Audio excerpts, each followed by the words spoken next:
Se eu adivinhar qual o prato da casa de hoje, apenas cheirando uma colher, eu ganho este chopp? Quero ver. Me dê qualquer colher. O prato de hoje é macaxeira com charque. Acertou, mas como? É apenas um dom que eu tenho. Será que acerto qual é o prato de hoje? Aposto que não. Me dê qualquer colher. Hoje é frango a passarinho. Acertou, miserável.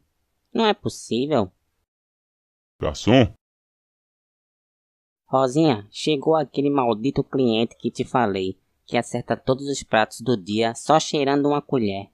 Ah, tá. E daí? Quero sacanear ele. Toma essa colher e passa no chibio. Quero ver ele acertar agora. Sei não, viu? Tá bom. Opa, como te falei ontem, duvido você acertar o prato do dia. Cadê a colher? Toma. Eita! Rosinha trabalha aqui, é?